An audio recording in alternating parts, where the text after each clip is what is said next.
Merci à la rédaction des maternelles, tout simplement, de m'avoir accueilli. Mais surtout, je suis super fière de cette rédaction qui est engagée, qui est passionnée et qui, aujourd'hui, tenait à faire spécialement cette émission. Et ça tombe bien que ce soit la 100e, cette émission sur les maladies rares. On en dénombre entre 5000 et 8000 et celles-ci sont souvent d'origine génétique et se déclarent dès la toute petite enfance. Alors, face à ces pathologies mal connues et délaissées par la recherche pharmaceutique, les familles, elles se trouvent souvent super isolées. Alors, comment se passe le diagnostic et la prise en charge?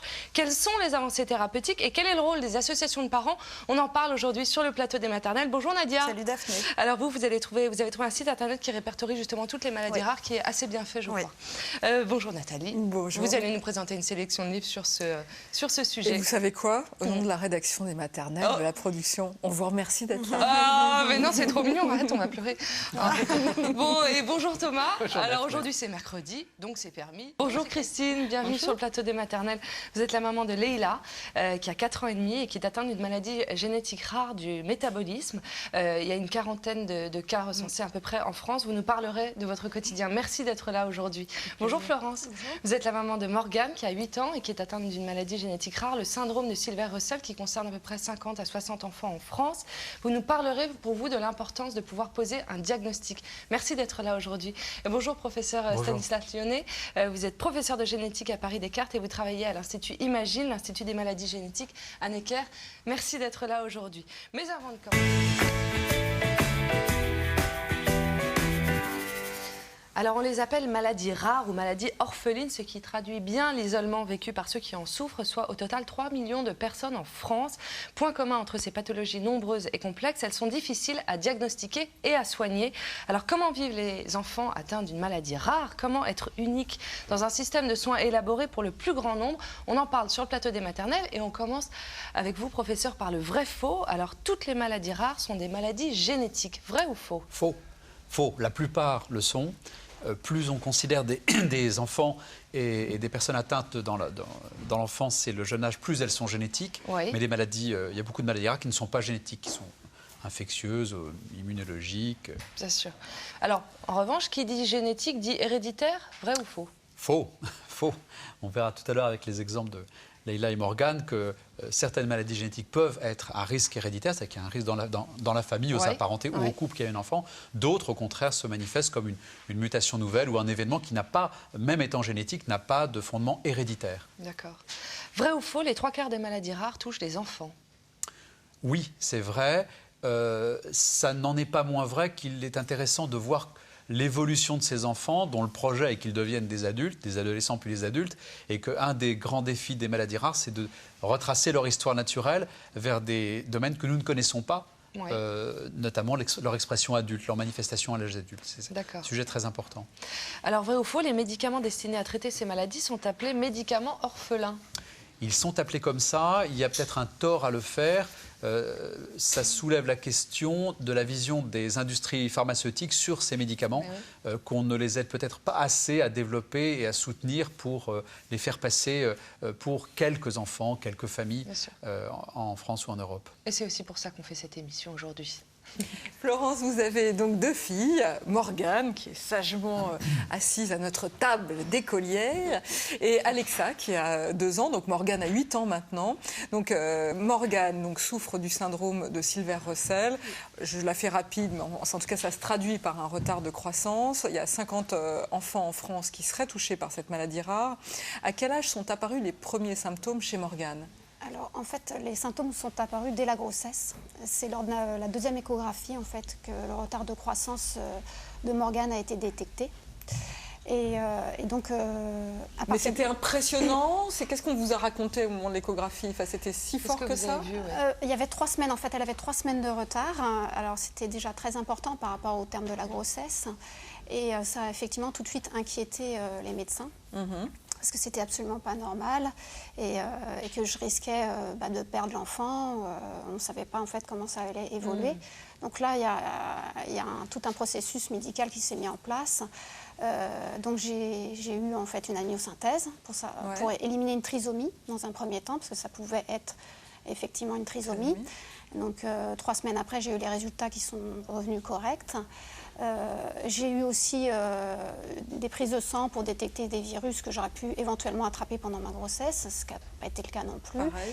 Et voilà, il y a un certain nombre de choses qui ont été cherchées et rien... Et qui vous ont rassuré, j'imagine. Rassurée, oui et non, parce que Ouais. tout était négatif, mais j'avais toujours pas d'explication en fait par rapport à ce qui se passait.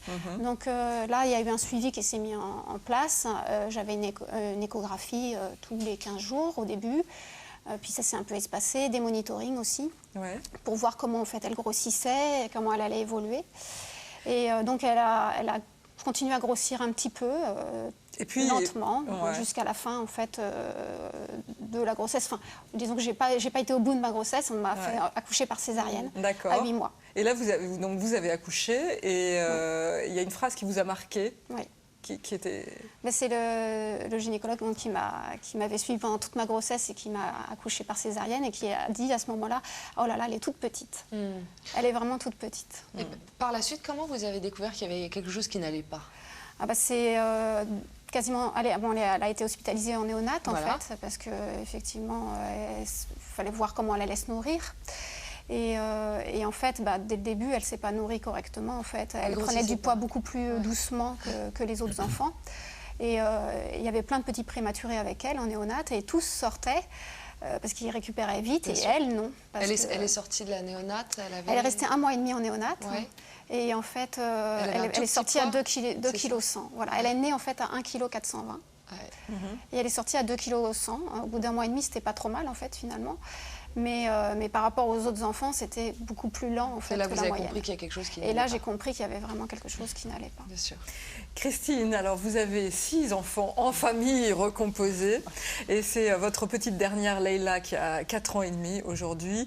Et elle, quand elle n'avait que 2 jours, on a diagnostiqué chez elle une maladie rare qui se traduit par une enzyme qui manque au niveau du foie. Vous ne m'en voulez pas, c'est simplifié à l'extrême. Comment vous êtes rendu compte qu'il y avait un souci pour Leïla? En fait, Leïla est née le samedi après-midi, tout allait bien, le dimanche, tout allait bien. La nuit du dimanche au lundi, elle a beaucoup pleuré et elle s'est mise à trembler, comme si elle avait froid. Donc, c'était quand même mon 4e enfant à moi, donc un peu d'expérience, pas très anxieuse, je sais pas, bileuse de tempérament. Donc, je l'ai prise avec moi dans le lit, je l'ai coucounée, je l'ai mise au sein. Et puis elle s'est calmée, elle a arrêté de trembler, arrêté de pleurer. Et puis toute la journée du lundi, elle était fatiguée. Fatiguée, et puis petit à petit, la respiration s'est mise à s'accélérer.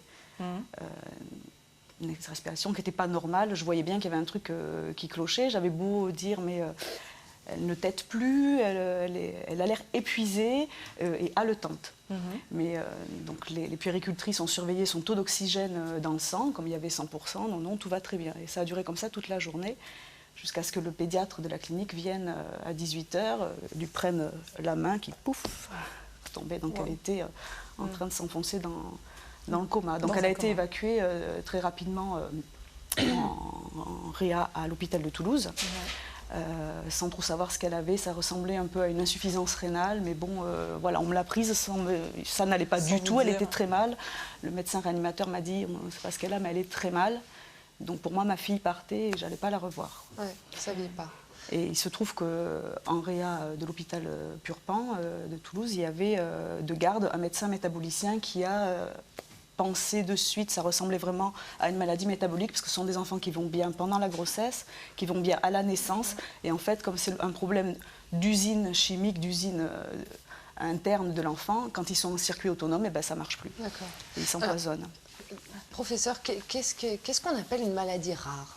C'est une définition de santé publique donc, qui est un peu en décalage avec les témoignages très bouleversants qu'on a entendus, qui dit qu'une maladie est rare à partir du moment où la prévalence, c'est-à-dire la fréquence chez les enfants ou en général, est de l'ordre de moins de 1 pour 2000 naissances, 2000 personnes.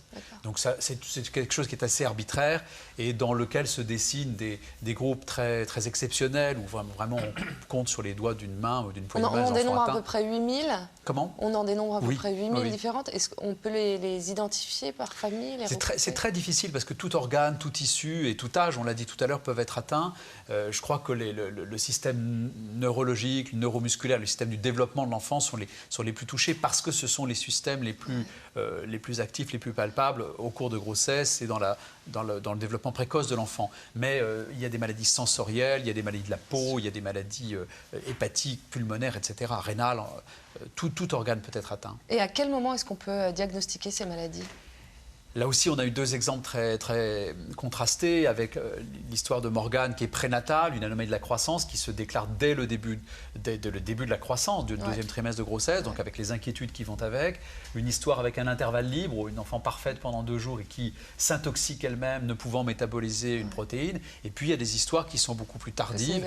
Une atteinte musculaire, par exemple, une myopathie qui va se déclarer chez un enfant qui a marché et qui va progressivement perdre la marche, ou une atteinte neurologique ou dermatologique de l'adolescence. Donc n'importe quel âge, à n'importe quelle maman, plutôt effectivement dans la petite enfance. D'accord. Et en plus, on ne cesse d'en découvrir. Il y a énormément de descriptions. Alors ça, c'est tout le rouleau compresseur de la médecine qui décrit. Et aujourd'hui, de plus en plus, ça arrive à chaque description à assigner des espoirs de recherche. Un gène, une anomalie qui viendrait expliquer une maladie rare nouvelle. D'accord. Alors Florence, avant que les médecins ne puissent poser un diagnostic sur la maladie de Morgane, il s'est passé 5 ans, c'est très très long. Comment avez-vous vécu cette errance ? Très mal. Ouais. Très mal, oui. En fait, tant qu'on n'a pas d'explication, c'est très difficile à vivre, en fait. Donc nous, on est allés sur Internet. On voulait absolument avoir une explication, en fait, parce que nous, moi je suis scientifique et j'avais besoin d'avoir une explication, parce que ça ne pouvait pas être rien, en fait.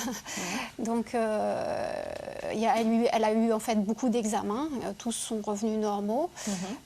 Donc là, j'ai commencé à aller sur Internet et en fait, je suis tombée sur le site d'une petite fille qui s'appelle Alice, et dont la maman en fait habite en Belgique, qui a fait ce site.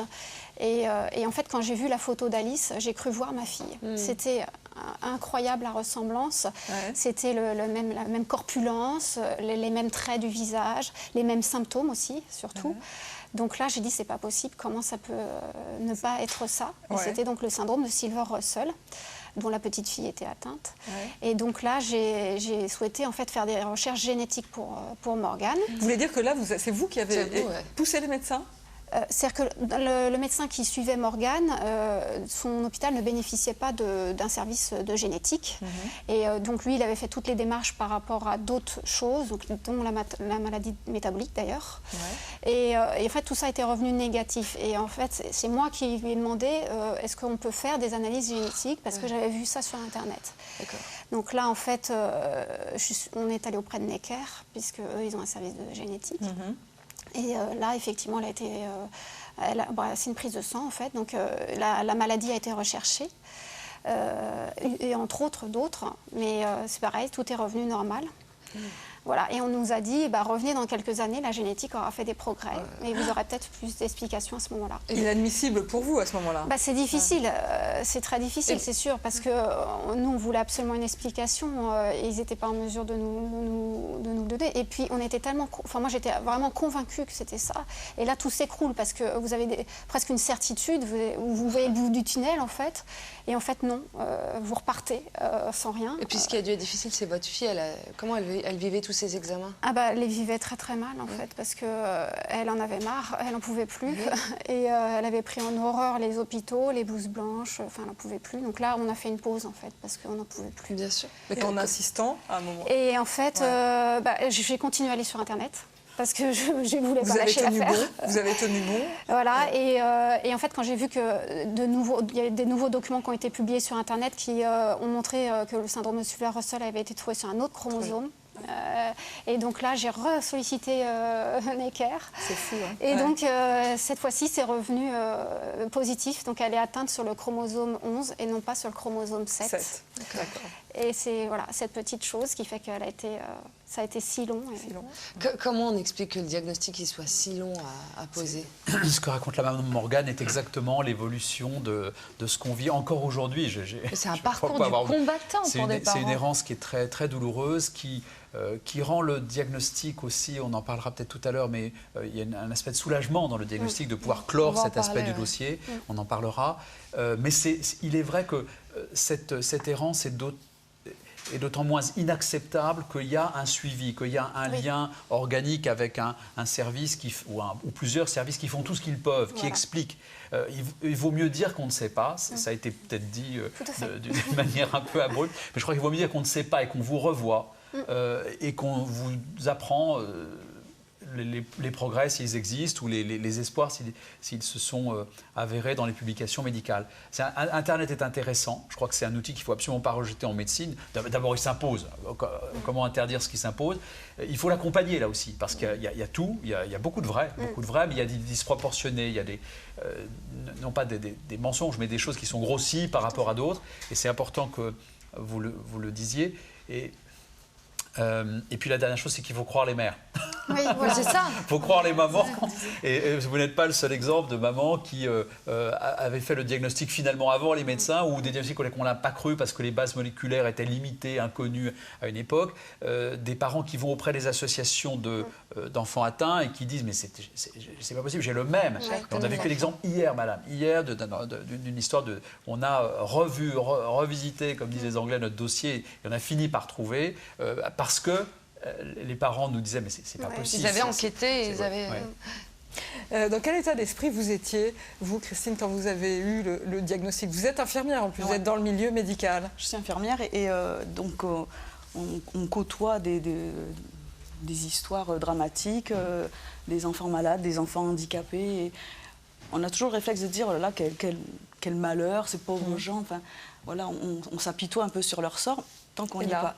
Et le jour où on vous dit, votre enfant a priori une maladie génétique, ah non, je veux pas, pas moi, je veux pas rentrer. On a tellement eu en horreur, et encore c'est pas un beau mot, mais bon, personne n'a envie, surtout quand on sait ce que ça représente. Je dis ça y est, moi aussi je suis là-dedans, alors que jusqu'à maintenant ça me faisait mal au cœur, ça me faisait pleurer, ça y est maintenant moi aussi. Oui, puis si rapidement, d'une grossesse qui va bien, oui, 2 jours après. Et comme vous disiez, écouter les mamans, c'est vrai que toute la journée du lundi, c'est 24 heures où personne m'écoutait, je dis non mais ça va pas, il y a un truc qui va pas.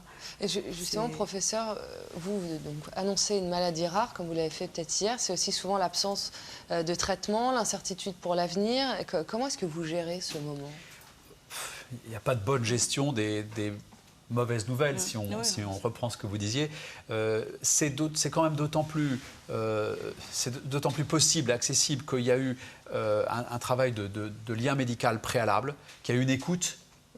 Écouter les mamans, et pas uniquement les mamans, enfin écouter une histoire naturelle, écouter un dossier, connaître une famille, donc c'est d'autant plus facile qu'il y a un véritable lien. C'est d'autant plus facile qu'on peut quand même argumenter du fait que le diagnostic met fin à une certaine période et en ouvre une autre, qui se libère, où les énergies se libèrent pourquoi? Pour la prise en charge, plus adaptée, pour le regroupement avec d'autres patients, qui est simplement une meilleure connaissance, puisque c'est ce diagnostic-là. Alors, ça autorise le médecin et les équipes médicales à élaborer un petit peu, non pas sur un avenir, on n'a pas de boule de cristal génétique, fort heureusement, mais élaborer un peu sur les possibles, les possibilités, et en particulier les bonnes possibilités, les bons exemples. Et puis, enfin, ça autorise la recherche, on en parlera peut-être tout à l'heure, ainsi que le conseil génétique, héréditaire, pas héréditaire, génétique, pas génétique. Et tout ça est évidemment, pour les familles, très important. À la clé, c'est d'autres enfants, possibles ou pas, est-ce qu'il y a un risque ou pas. Donc, ces éléments d'avenir permettent de mettre en perspective l'espoir. Ça ne fait pas passer un diagnostic, mais ça permet de l'accompagner. Comment vous avez réagi justement, Florence, quand le diagnostic a été posé? Oui, c'est un grand soulagement, ça c'est sûr que dans un premier temps, il y a un grand soulagement. On a été rassurés. Enfin, moi, je me suis dit, voilà, je ne suis pas folle. Parce qu'il y a un moment, on se pose la question quand même. Et puis, on se dit, enfin, ça y est, on va pouvoir être bien accompagné. Parce que, bon, quand on n'a pas de diagnostic, en fait, voilà, on tâtonne. Avec un diagnostic, on s'est dit, voilà, on va pouvoir enfin être bien accompagné, avoir des traitements, aller sur un centre de référence et rencontrer des gens qui sont spécialisés sur la maladie et qui vont vraiment pouvoir donner le meilleur à votre enfant. Et pour Morgane, quelle réaction elle a eu quand elle a eu le diagnostic? Pour elle aussi, ça lui a fait énormément de bien, en fait, parce que, en fait, on peut enfin lui expliquer ce qu'elle a. Ça l'a rassurée? Ça l'a rassurée, parce que c'est vrai que pour elle aussi, c'était culpabilisant, parce que finalement, elle s'alimentait très mal, mais il y avait des raisons au fait qu'elle s'alimentait mal. Et en même temps, on sait, mais on ne sait pas... En Tant de fait, choses que ça. on sait, mais sans savoir, parce Ouais. que voilà, on peut enfin dire bon voilà, mon enfant il est atteint de ça, donc on peut le justifier auprès de la famille, auprès des amis, auprès de son enfant, on peut voilà, mais on ne sait pas l'avenir, on ne sait pas Alors, qu'est-ce que son enfant va devenir, quel Donc traitement justement, il va à partir du moment où avoir. le diagnostic est posé, qu'est-ce qui se passe après? Comment se Alors, passe le suivi? Le suivi a été organisé en France et peut-être un peu plus généralement en Europe, parce que ça se discute souvent à l'échelon européen, tellement les maladies sont exceptionnelles.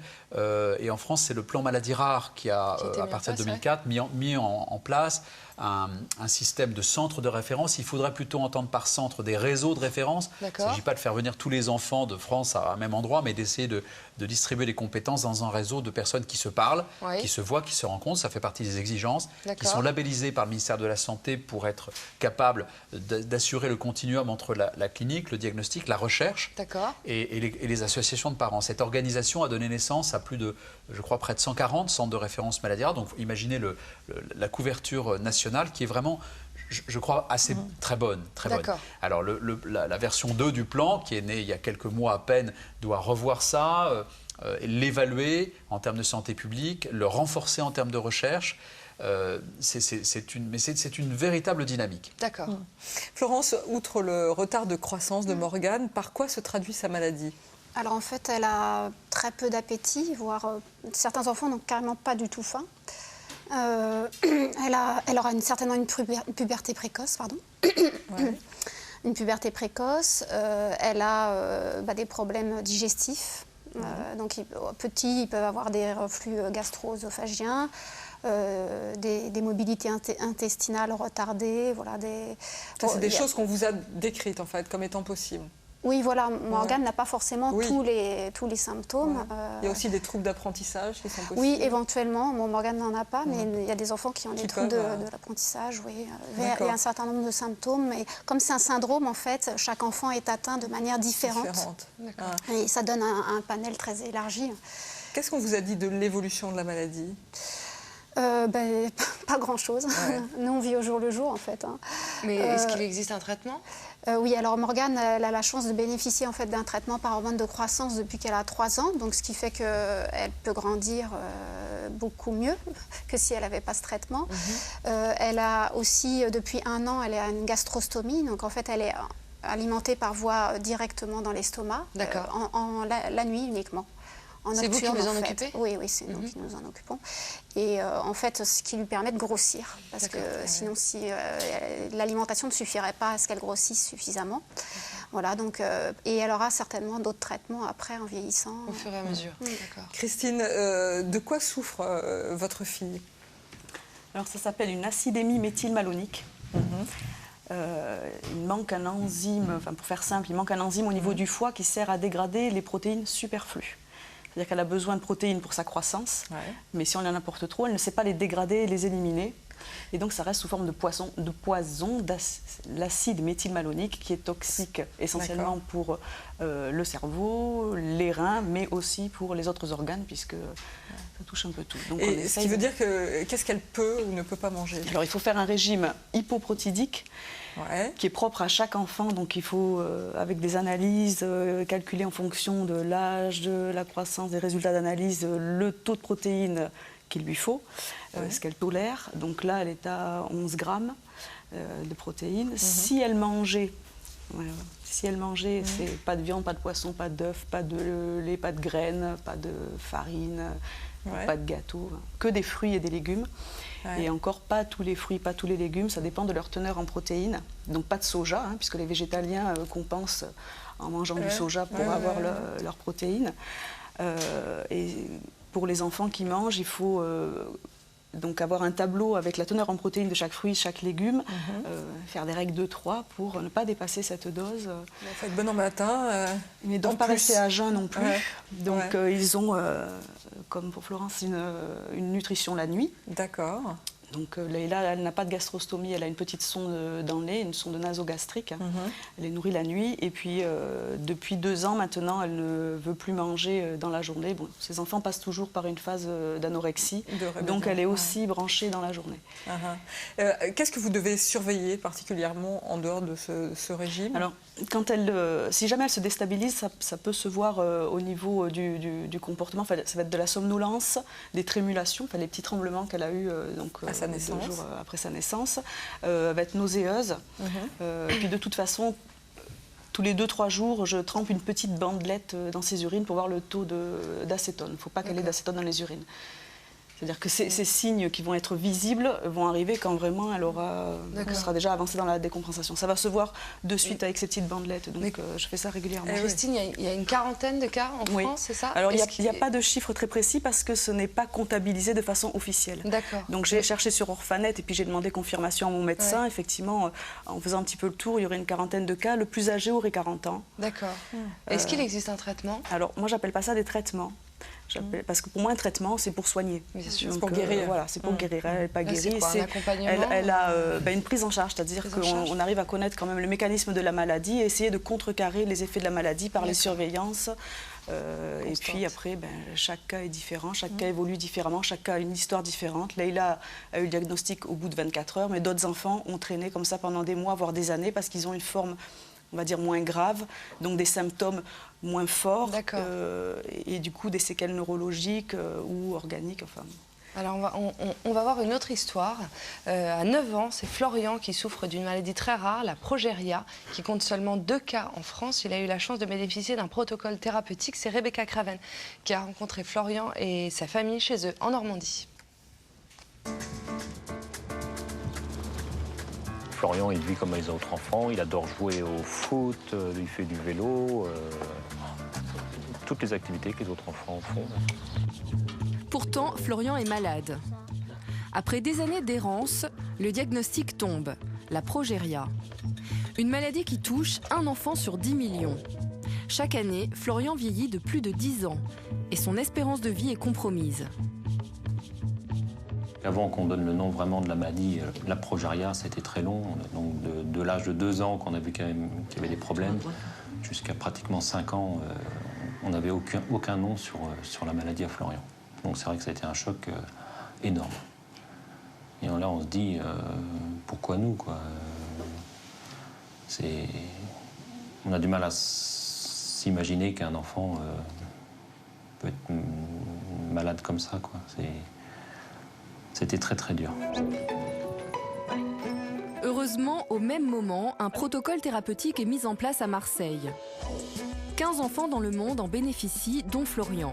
L'objectif, retarder l'évolution de la maladie et ainsi augmenter l'espérance de vie de ces enfants. Le traitement dure 3 ans. Florian doit se rendre chaque mois à Marseille durant 2 jours. Après avoir reçu par perfusion les médicaments nécessaires, la toxicité du traitement et surtout ses effets positifs sur Florian sont évalués. Nous, ce qu'on a pu voir, c'est qu'en fin de compte, il a pu grandir. En centimètres, là déjà, la dernière visite, là, il a pris 1,5 cm en taille. Bon, il a grossi un petit peu. Grâce au traitement, Florian retrouve un vrai appétit de vivre. Florian a un bon appétit. Et le problème, c'est qu'il mange à n'importe quelle heure. Donc, ça arrive même que le soir, quand on regarde la télé, à quelle heure tu viens frapper? À 9h, Monsieur Florian a faim. C'est quoi que tu manges souvent? De tout. De tout, de tout. Surtout des nuggets. Et quand on lui dit qu'il va bientôt te pousser des plumes. Alors, il s'accorde en genre et en nombre. Même si, pendant 3 ans, Florian a raté 2 jours d'école chaque mois pour se rendre à Marseille, il suit une scolarité normale. Mais comme beaucoup d'enfants, il n'aime pas les devoirs. Il est mal à faire ses devoirs? Ah ouais, c'est dur, ouais. Pourtant, il travaille bien, il a les capacités. Dès lors qu'il est décidé, impeccable, quoi, il a des très bonnes notes. Malgré tout, pour Florian, se confronter au regard des autres n'est pas facile. Avec les copains, ça va, mais bon, c'est vrai que des fois, il a des remarques d'autres enfants qui sont assez vexantes, quoi. Qu'est-ce le dernier truc qu'il t'a dit, là, qui Quelqu'un, un petit garçon qui t'a dit quelque chose? Alors, là, ils veulent... Ah oui, je me moque de moi. Il se moque un peu de la maladie à Florian. Et aussi comme réflexion, oui, mais toi, t'es vieux. C'est vrai que les enfants, entre eux, sont pas tendres. Le protocole thérapeutique vient de prendre fin. Mais depuis quelques mois, nouvelle avancée. L'espoir d'une thérapie génique se profile. Elle agirait directement sur le gène de la maladie et non plus sur ses symptômes. Pour Florian, le protocole devrait démarrer courant 2013. Ouais. Disons qu'avec Florian, on essaye de vivre au jour le jour. Si on a envie de faire quelque chose, on le fait. On profite.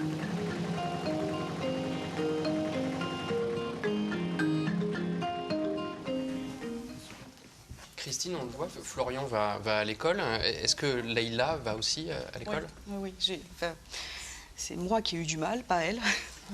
Moi, j'ai eu du mal parce que forcément, on est encore plus accroché à l'enfant. Quand on a failli le perdre, quand on sait qu'il est encore plus fragile que les autres, quand on vous l'a enlevé 2 jours après sa naissance pour partir à Paris pour 3 semaines. Et comment ça se passe? Elle a un PAI? Alors, elle a un PAI par rapport aux horaires, puisque, comme je disais, elle est dans sa phase d'anorexie, donc il faut aussi que je la branche. Bien sûr. Voilà. Donc, il faut que je la branche entre midi et 2 pour lui faire ce qu'on appelle un bolus de gavage. Oui, parce que vous avez arrêté de travailler. Voilà, parce qu'au niveau des horaires, ça ne collait pas. Et donc, pour que ça concorde avec les horaires de nutrition, j'ai juste le PAI pour les horaires. Mais elle n'a pas de séquelles neurologiques grâce à ce diagnostic rapide. Donc, elle n'a pas besoin d'aide de vie, AVS, aide de vie scolaire. Auxiliaire de vie scolaire. Voilà, pour l'instant, c'est comme ça. Et l'équipe pédagogique est super. Bon, on leur fait une dédicace alors. Oui, j'avais dit. Florence, Morgane va à l'école et chez vous. Et elle est plus petite que les enfants de son âge. Comment est-ce qu'elle vit justement le regard des autres enfants? Ça dépend des périodes en fait. Il y a des fois où elle le vit relativement bien et puis il y a d'autres moments où elle se plaint d'être plus petite, plus mince que les autres, de ne pas pouvoir faire exactement la même chose que les autres enfants. Elle dit aux autres ce qu'elle a ou elle Oui, en fait, ils sont au courant dans sa classe, dans son école. Elle est dans la même école depuis qu'elle est en CP, donc ils la connaissent bien, ils font un peu plus attention à elle aussi. D'accord.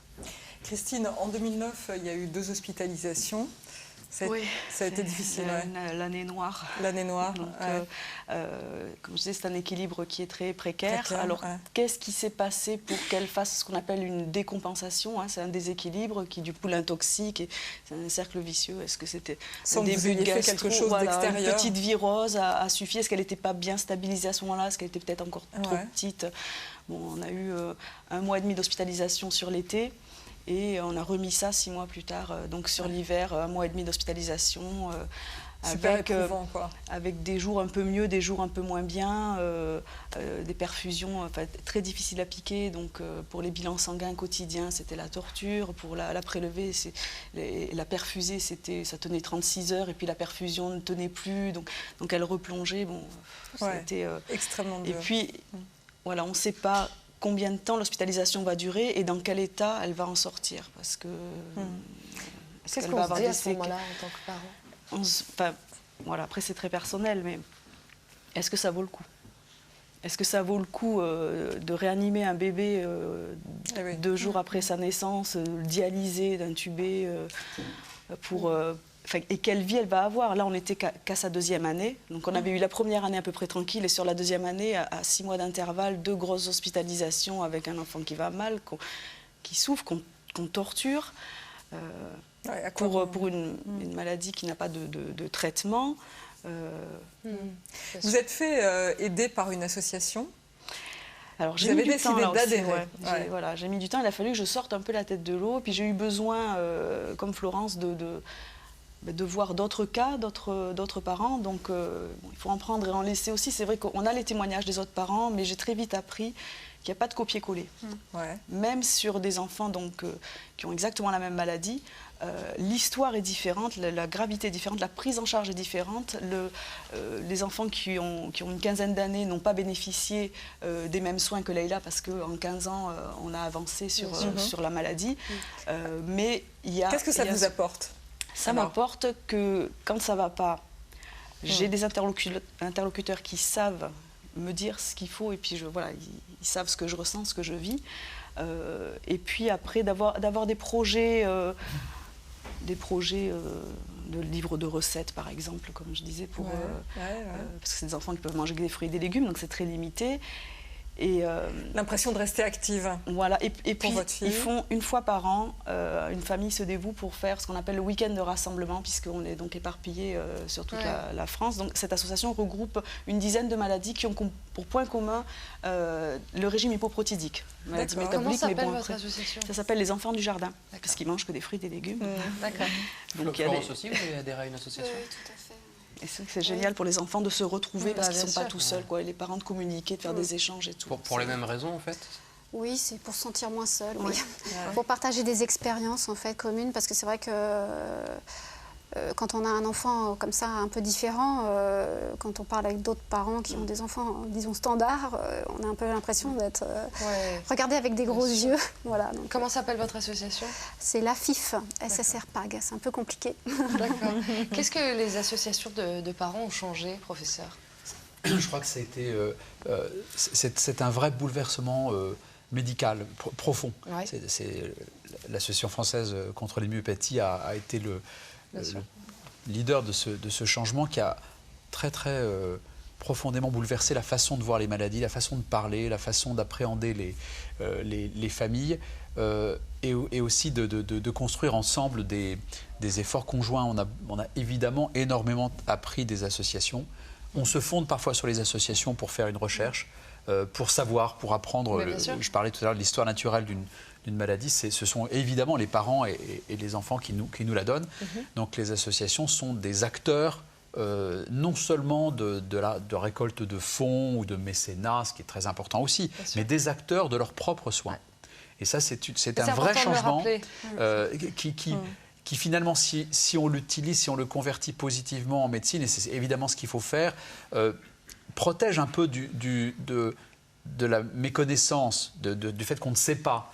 On ne sait pas, mais on peut se reposer sur ceux qui savent à certains moments de leur histoire beaucoup mieux que nous, les parents. Et donc c'est un vrai pilier de toute recherche et de tout espoir dans le domaine des maladies rares. Qu'est-ce qu'on peut attendre justement des progrès de la recherche dans les années à venir?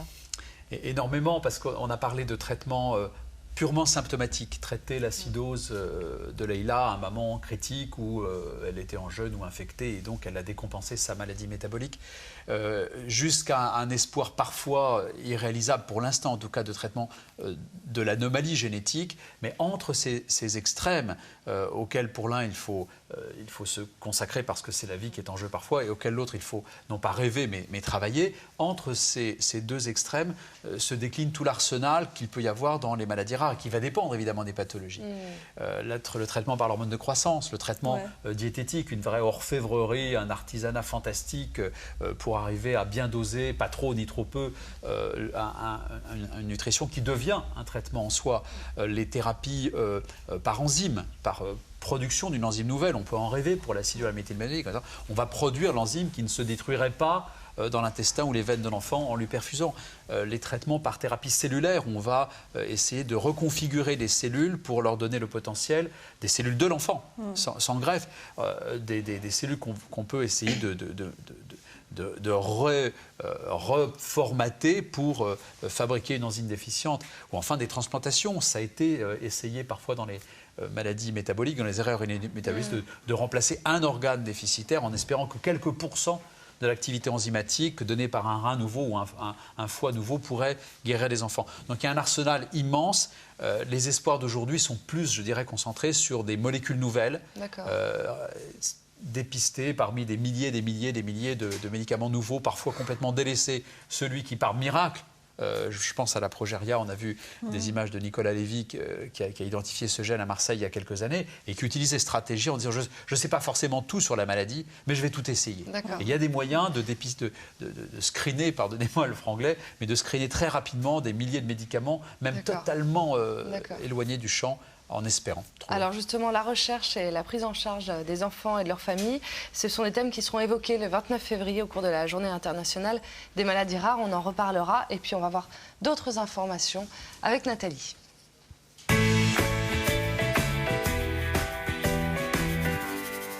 C'est bien d'avoir vos énergies, les énergies des parents, les énergies des médecins, cette mobilisation. C'est une telle évolution en 10 ans des maternelles, je peux vous le dire.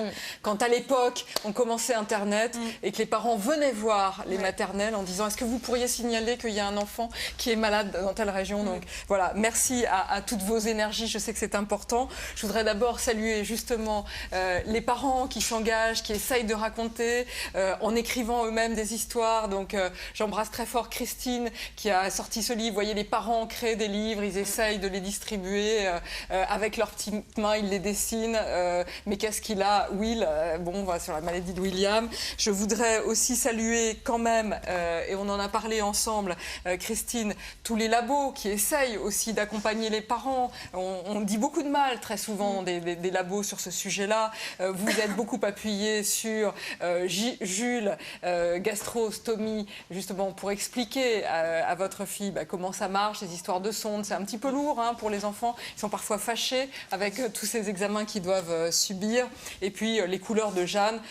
Évidemment, malheureusement, toutes les maladies ne sont pas couvertes, mais c'est vous dire qu'il y a une énergie qui est extrêmement forte. Du côté des livres, 3 choses.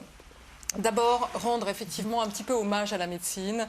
On a beaucoup critiqué les labos, les médecins, etc. Je crois qu'on attend énormément de la médecine et qu'on voit bien qu'avec le plan qui a été créé, ce ne sont pas des maladies qui sont délaissées, comme on a pu le dire il y a 12 ans, mais que simplement il y a des avancées de la médecine et je pense qu'on a des attentes évidemment extrêmement fortes, particulièrement pour nos enfants, et qu'il y a un décalage entre les attentes et bien sûr les réponses. Il n'y a pas encore de soins curatifs, mais il y a des soins, de médicaments curatifs, mais des soins appropriés. Très joli témoignage du livre de Jérôme Cheval, Maladie d'exception, vivre avec une maladie orpheline, chez Anne Carrière, des témoignages d'enfants qui ont grandi et qui racontent leur vécu, le vécu avec les parents.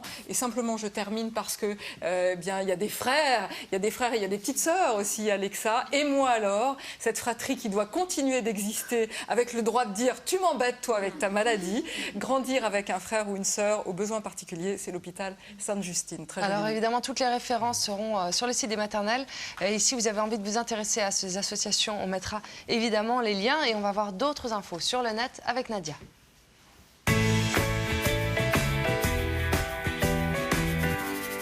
On a beaucoup parlé du rôle d'Internet pendant toute cette discussion, mais qui a pu aider beaucoup de parents. C'est hyper important ce qui a été dit parce que c'est vraiment toute la dualité d'Internet. C'est-à-dire qu'à la fois, c'est quand même cette grande machine à fabriquer des angoisses et puis en même temps, ça arrive très souvent, comme ça vous arrive à vous, que ça aide les parents, c'est peut-être pas à poser des diagnostics, mais à aiguiller, à poser les bonnes questions. Trouver des pistes, Donc voilà, c'est exactement ce que vous disiez, tout n'est pas acheté, il faut vraiment baliser ses recherches sur Internet et surtout, il se passe quand même ces choses-là, c'est qu'il y a des parents qui créent des assos de parents sur Internet et qui créent des blogs. Et c'est vraiment pas une démarche anodine, parce que déjà, ça peut aider à faire ce qui s'est passé pour vous, et puis ça permet aussi de prendre du recul sur ces histoires, de se raconter, de sortir de ces isolements et tout ça, et de faire circuler comme ça l'information. C'est ce qui fait qu'il y a des blogueurs espagnols qui vont entrer en contact avec des blogueurs français, etc.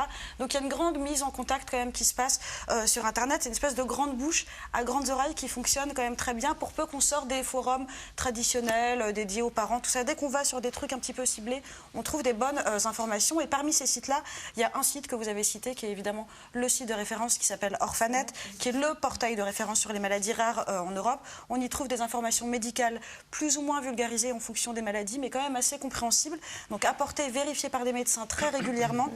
Il n'y a absolument aucun doute à avoir sur ce qu'on va y trouver, sur 5700 pathologies rares, ce qui est quand même pas mal. C'est-à-dire qu'il y a un gros travail qui est fait là-dessus, en 5 langues, consultées par 20 000 utilisateurs dans 170 pays. Ça circule vraiment, vraiment, vraiment partout. Et donc, ils font plein de choses. Il y a des bibliographies, ils recensent toutes les assos de parents. Il y en a quand même beaucoup. Et surtout, ils ont eu la bonne idée de créer un service qui est génial de mise en relation de parents, de malades et de malades. C'est-à-dire que ça a été un petit peu compliqué à mettre en place, mais ils y sont arrivés. Ils ont répertorié, avec l'autorisation des familles, donc sur la base du volontariat, toutes les coordonnées de familles qui sont volontaires pour communiquer avec d'autres familles. Et à partir de là, donc si on veut entrer en contact avec une famille, on envoie un mail via le site, on s'inscrit et on est mis en contact avec ces familles-là. Ça fonctionne, évidemment, ils font super gaffe. C'est très contrôlé et ça fonctionne super bien.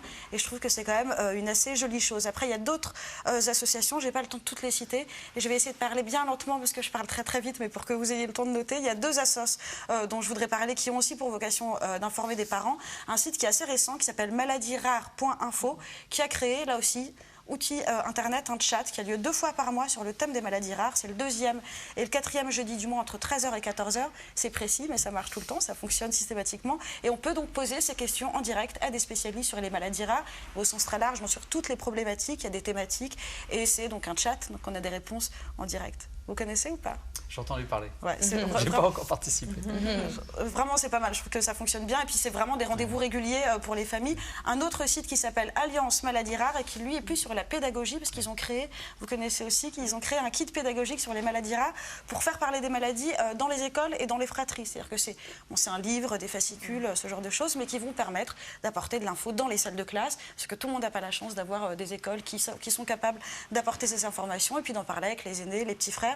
C'est disponible gratuitement évidemment parce que l'idée c'est pas de se faire de l'argent là-dessus et pour les instituts et pour les parents sur simple demande via le site internet. Et donc je disais il y a tous ces blogs, tous ces sites d'asso, je peux pas en sélectionner une ou voilà donc c'est un peu compliqué. Non mais on les mettra sur le site des maternelles. Dans la ligne, ce que vous dites juste un mot, Integrascol, qui a été fait pour l'éducation nationale, c'est-à-dire que pour les professeurs des écoles et à quelque niveau que ce soit ne se sentent pas apeurés ou désinvestis pour les enfants.